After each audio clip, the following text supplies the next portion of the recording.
could be better.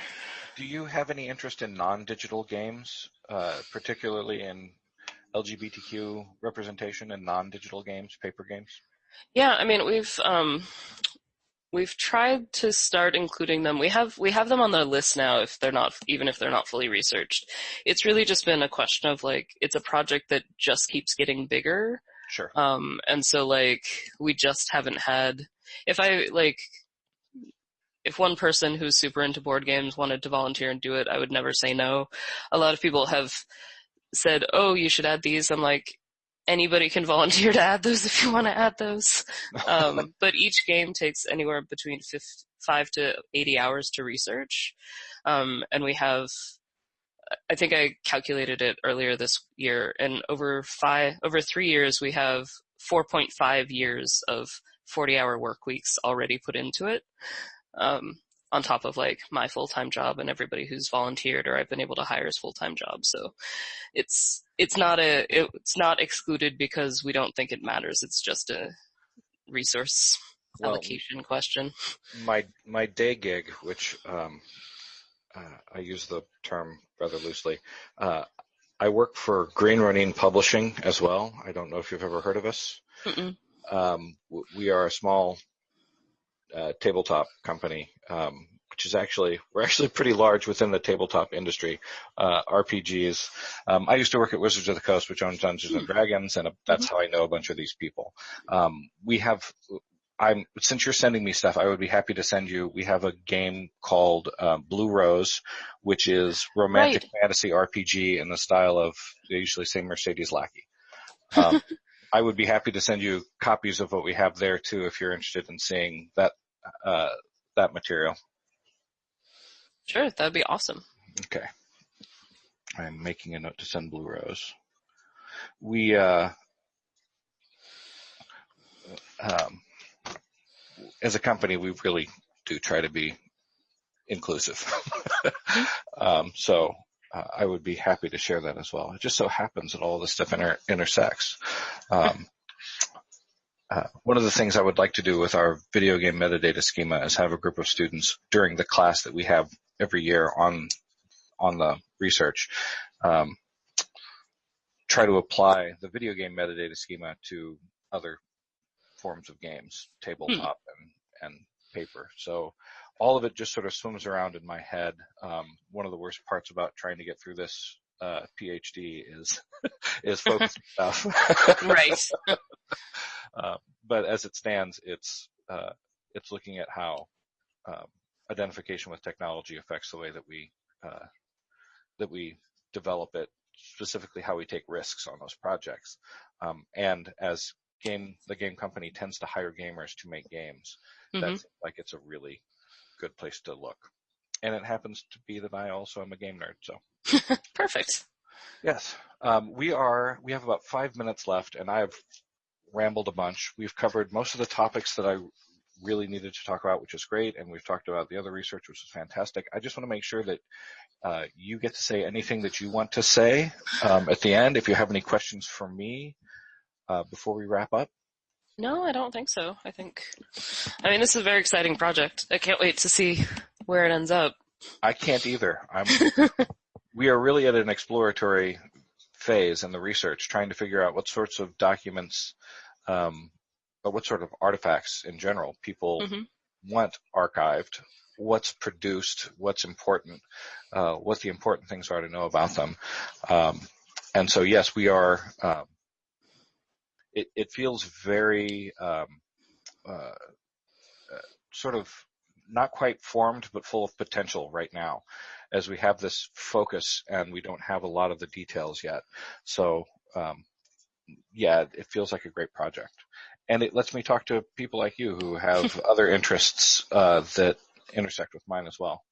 That's, again, one of the challenges is trying to make sure that this can fit into my dissertation as well. Yes, so, that's very important. Topics. So you don't have any other questions for me? There's nothing you'd like to add? No, I think we've covered it. If I could take the last couple of minutes to ask you about your approach to cultural studies. I'm just wondering who you think is important in the field.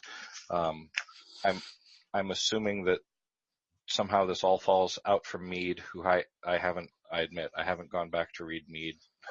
I know very little. I'm just wondering what your academic inspirations are in terms of cultural studies. Yeah, I would say I'm much more grounded in British cultural studies, so Stuart Hall's work Hall. very directly, and Paul Gilroy to a certain extent, and their sort of theorizing of identity in popular culture has always been really important, especially the like and Richard Dyer, who's more in film, and the way he and Hall and Gilroy all approach questions of representation has been pretty foundational. And then sort of British cultural studies writ large, paying attention to sort of how the structure of media industries shapes what comes out of it. And a related sort of activist project in research, not just doing research for research's sake, but to like make it accessible to the public. I mean, it's one of the reasons the archive is online, even as we're working on it, is so people can make use of what we're finding and what we're doing. I say we, it's pretty much just me at the moment. And then and like the museum exhibit is a good example of that, of like taking all of what I've spent like the last almost decade and a half doing and putting it all together in one space to like help showcase that LGBTQ content has always been there. And I think that related to that sort of critical cultural media studies in the US, so people like Lisa Henderson and Larry Gross and Catherine Sender, like those are all that's my academic lineage, because Larry was Lisa's advisor and Lisa was Catherine's advisor and Catherine was my advisor. And I think that like I have a very clear academic lineage to their work as well. Great. The cultural studies stuff I sort of came at sideways. I don't know if I said this already, so forgive me if I'm repeating myself, but one of my advisors, I was making assumptions, I think, about why the game industry was different than other forms of IT development. Mm-hmm. And I was asked to back up my assertions, and that's how I found Hesmond Hall and his book, Cultural Industries. And so I've sort of been coming at British cultural studies through Hesmond Hall, and I'm trying to figure out the rest of it now. I was going to quickly check here, see if I could find a reference. I'm looking at my Zotero.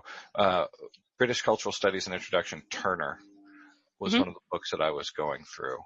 Yeah, that's actually one of the most solid overviews I think there is. Okay. Is there something specifically from Hall that you would recommend? I think we are at time, so if you need to go, please. Yeah, I do need to go in a minute for another meeting.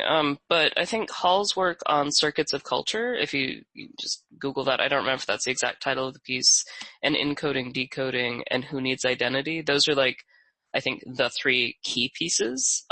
He was pretty prolific. Actually, I was part of a group that put him up for a Lifetime Achievement Award for the International Communication Association. And so we had to go through his CV, and he published something, even if it was just one thing, every year from 1954 until like 2015. I don't even know what that is. That's a lot. It's just like, he published something, I mean, and a lot of it was co-authored with various students and things like that, but he's just like, always publishing something. But I would say that like circuits of culture, especially for your project, would be like a good starting place. Fantastic. Thank you. I have an uncle who is an ichthyologist at Rutgers, who has a 65-page CV and has been doing the work basically since I've been alive. Yeah. And I'm coming at this, I'm 47. I'm going to graduate in 2020, basically, and he will have spent most of my life doing it. So I look at his CV and I think, what am I doing? How do you do that? Yeah. That's amazing. Anyway, thank you so much for your time. I won't keep you any longer. I will get you those documents though. Fantastic. The PDFs, and see if they can, I don't know, you feel free to share them. I'm the director of electronic publishing. I'm in charge of making PDFs, and I'd like to share them with people who are interested in them who wouldn't otherwise see them. So